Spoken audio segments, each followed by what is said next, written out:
সম্প্রতি যেখানে অনেক শিক্ষকরা শিক্ষার্থীদের কাছে হচ্ছে নাজেহাল, আবার অনেক শিক্ষকদের ঘিরে রয়েছে নানা আলোচনা সমালোচনা, সেখানে চুয়াডাঙ্গার অবসরপ্রাপ্ত প্রধান শিক্ষক নুরুল ইসলামের সুনাম রয়েছে এলাকাবাসীর মুখে মুখে।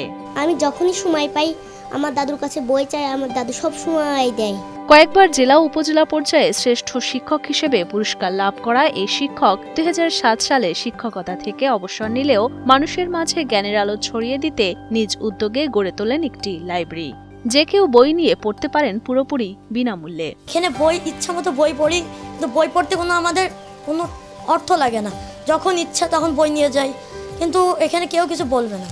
নিজের তেমন আর্থিক সঙ্গতি না থাকায় নিজের এক সময়ের থাকার ঘরকেই জ্ঞানের ভাণ্ডারে পরিণত করেছেন চুয়াডাঙ্গার জীবননগর পৌর শহরের অবসরপ্রাপ্ত শিক্ষক নুরুল ইসলাম। জরাজীর্ণ এই আধাপাকা ঘরেই রয়েছে প্রায় ২০০০ বই, যার মধ্যে ধর্মীয় ও ইতিহাস ঐতিহ্য সংক্রান্ত বইয়ের সংখ্যাই বেশি।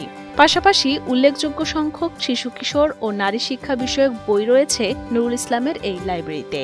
এছাড়াও বহু দুষ্প্রাপ্য বইও রয়েছে তার। ইতিহাসের বই আছে, মেলা কয়েকজনের ইতিহাস আছে, তারপরে কাজী নজরুল ইসলাম, তারপরে আমাদের বাংলাদেশি যে ভালো লেখক এদের বইও বড় বড় বই আছে ইনশাল্লাহ। আর একটা জিনিস, আমার এখানে কোনো রাজনীতির কোনো বালাই নেই। দেখেন বিএনপির তারেক রহমানের বই আছে, শেখ মুজিবের বই আছে, রাশেদ খান মেননের। আমি চেষ্টা করি, তারা তো আমার শত্রু না, তাদের সম্বন্ধে কেউ জানতে ইচ্ছা করে, আর আমি করি কি পেপার কাটিং রাখি। জীবননগরের ঐতিহ্যবাহী দৌলতগঞ্জ সরকারি মডেল প্রাথমিক বিদ্যালয়ে প্রধান শিক্ষক হিসেবে দীর্ঘ বছর দায়িত্ব পালন করেছেন এই গুণী শিক্ষক। এরপর ২০০৭ সালে শিক্ষকতা থেকে অবসর নেয়ার পর ২০০৯ সালে একক প্রচেষ্টা ও অর্থায়নে গড়ে তোলেন এই লাইব্রেরিটি। এদের কাছে আমি আটানা পয়সাও নেই না, এমনি দিই, তারা নিয়ে যায়, ওদের নাম লিখে রাখি এবং বলে দিয়ে একটা সম্ভাব্য ডেট দিয়ে এই ডেটের মধ্যে দিবা, আর যদি দিতে না পারো জানাবা মোবাইল দিয়ে। ছাত্র জীবন থেকে বই পড়ার ওপর প্রবল ঝোঁক ছিল নুরুল ইসলামের। সে সময় অর্থাভাবে বই কিনে পড়তে না পারার আক্ষেপ থেকেই তিনি গড়ে তোলেন এই লাইব্রেরিটি। প্রতি মাসে অবসর ভাতা পেলেই কিছু বই কিনে সাজিয়ে রাখেন লাইব্রেরিতে। শুধুমাত্র অবসর ভাতা দিয়েই নয়, বাজারের টাকা দিয়ে বই কিনে বাড়ি ফিরেছেন খালি ব্যাগ হাতে। আমার যে উৎসাহটা, এটা দমাতে পারেনি কেউ। যখন একটা বই দেখেছি, যদি আমি ওই দিন কিনতে না পারি, পরের দিন আবার ফের গিয়েছি, দেখে দিন বইটা আছে কিনা, দেখি বইটা নেই, সে বইটা আবার সঙ্গে সঙ্গে নিয়ে এসেছি। আর্থিক অনটনের কারণে লাইব্রেরিতে চেয়ার টেবিলের ব্যবস্থা করতে পারেননি নুরুল ইসলাম। তার স্বপ্ন পাঠাগারটি উন্নত পরিবেশ ও বইয়ে বইয়ে ভরে উঠুক, কিন্তু আর্থিক সংকটের কারণে পূরণ হচ্ছে না তার সেই স্বপ্ন। আমার ভবিষ্যৎ পরিকল্পনা অনেক ছিল, কিন্তু আর্থিক সংকটের কারণে আমি পেরে উঠছি না। সেটা হলে আমি এই যেমন আপনি দেখতে পাচ্ছেন আমার দুরবস্থা, যেমন একটা এই রয়েছে একটা